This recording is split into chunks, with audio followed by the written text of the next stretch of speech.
mon jeune confrère Juan Branco va prendre la parole le premier. Je terminerai le temps de parole qu'il restera, peu importe le temps. Ok, très bien. Merci. Bien, Monsieur Maître Branco, s'il est connecté, vous pouvez prendre la parole.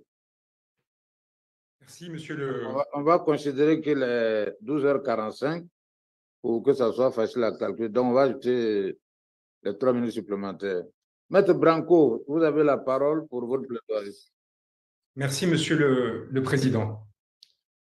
Messieurs de la Cour, j'ai l'honneur et l'émotion de plaider à travers la liberté d'un homme, celle d'un peuple, qui a été meurtri ces dernières années par une confrontation politique particulièrement dure, qui a emporté la vie de près de 60 de ses citoyens dans le cadre d'une répression particulièrement violente des mouvements d'opposition qui au Sénégal s'instituaient.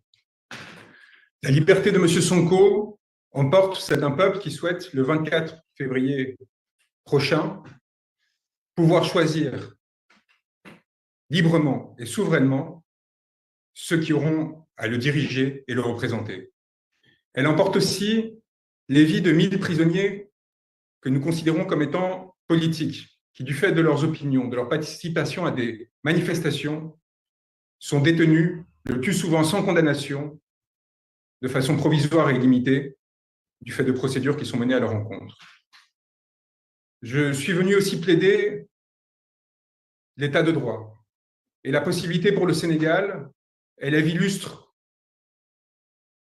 les plus grands principes de droit international et humanitaire et des droits de l'homme qu'ont fécondé la société internationale, de se montrer à la hauteur de son histoire en libérant M. Sonko, en le réintégrant aux listes électorales et en annulant la dissolution de son parti, le PASTEF, qui a été décidé par son principal concurrent. Ces derniers temps, ces derniers jours, nous avons reçu de nouvelles informations qui n'ont pas été versées au dossier pour ne pas retarder la procédure, qui ont amené le président de la République du Sénégal à dissoudre la commission électorale afin de d'en remplacer les membres par des personnes qui le seraient plus proches. Monsieur Macky Sall l'a décidé parce que la Sénat, cette commission électorale, avait enjoint la Direction générale des élections à réintégrer M. Sonko dans les fichiers électoraux et lui permettre de participer à ces élections. La Sénat l'avait fait parce qu'un tribunal, le tribunal de Ziguinchor, avait eu le courage, dans un contexte d'intense répression, de dire le droit et de demander que M. Sonko puisse redevenir électeur et candidat.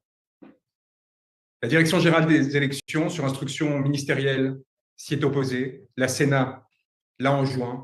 Elle a été dissoute. C'est aujourd'hui dans ces circonstances que nous avons à plaider devant vous et à demander à la Cour communautaire d'intervenir afin de s'assurer que ces violations des droits fondamentaux de M. Sonko, mais encore une fois, à travers lui, de l'ensemble du peuple sénégalais, s'arrêtent. L'urgence nous apparaît manifeste et évidente. La nécessité de se prononcer en référé, en procédure accélérée également. Nous sommes à quelques semaines de la déclaration par le Conseil constitutionnel des listes de candidatures qui vont permettre à certaines personnes de se présenter à l'élection de février 2024.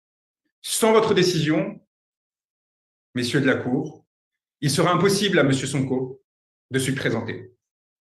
Cette urgence est aussi manifeste pour des questions humanitaires, car au-delà de la question politique et de la préservation des droits fondamentaux du peuple sénégalais, se trouve le destin et le corps d'un homme pris dans une lutte qu'il n'a pas recherchée ni souhaitée, détenu arbitrairement suite à des accusations fallacieuses, empêché d'aller et venir, empêché de s'exprimer, et dont la condition physique est particulièrement précaire. M. Sonko a eu le courage, en effet, de faire 2 grèves de la faim. La première l'a porté au bord de la mort. Le 17 août 2023, un certificat médical établissait que celui-ci tombait dans un coma profond, avec un coefficient de Glasgow de 3/15, lui laissait 7% d'espérance de vie. Il a survécu, messieurs de la Cour. Il a survécu, et quelques semaines plus tard, pourtant, il a eu le courage à nouveau pour protester non seulement de sa condition, mais également de celle de détenues femmes, dont Falla Fleur, elles aussi détenues pour des motifs politiques.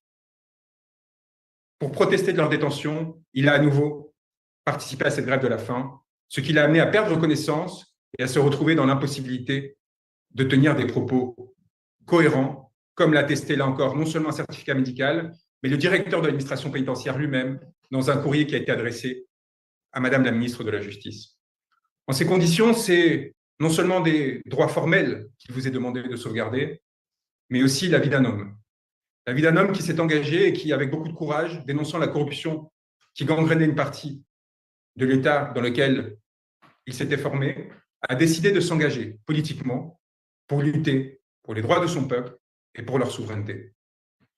Il apparaît que, au sein du contexte actuel, dans les institutions sénégalaises, nous avons été l'objet d'un certain nombre de mesures qui nous ont empêchés de défendre M. Sonko, qui ont empêché à M. Sonko de faire respecter le droit et qui enfin aujourd'hui menacent, au-delà de sa situation et de ses circonstances, la stabilité du pays dans son entier.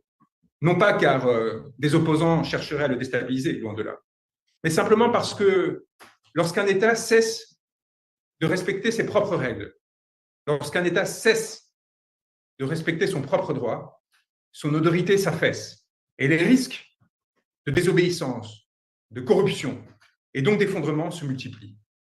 En faisant autorité, votre cour, par sa décision, et en le faisant à court délai, de façon à s'assurer que la compétition électorale du 24 février 2024 puisse se dérouler en respectant les droits de chacun, la Cour peut-être participera à sauver un État qui ne mérite pas cet effondrement et dont l'effondrement déstabiliserait lourdement la région et bien au-delà le continent. Je vous remercie donc, et je veux remercier la Cour sincèrement de la diligence avec laquelle elle a accepté de recevoir la requête que nous avons préparée avec notre estimable confrère Clédor Cirelli, et nous espérons et nous vous prions d'entendant ces mots, prendre les décisions qui s'imposent, permettre à M. Sonko d'être libéré sans craindre qu'il vous soit reproché une quelconque partialité ou ingérence, car c'est au contraire pour s'assurer de la neutralité et de l'impartialité du processus électoral que nous avons décidé de vous saisir. C'est donc encore une fois, et pour achever, avec honneur, avec émotion, que pour la première fois devant cette cour estimable, il vous est prié, au nom du peuple sénégalais, de rendre à M. Sonko ses droits, sa liberté. Je vous remercie, Monsieur le Président. Merci, Maître Branco. Maître Clédor Cirelli, vous avez encore 15 minutes, hein, que je vois.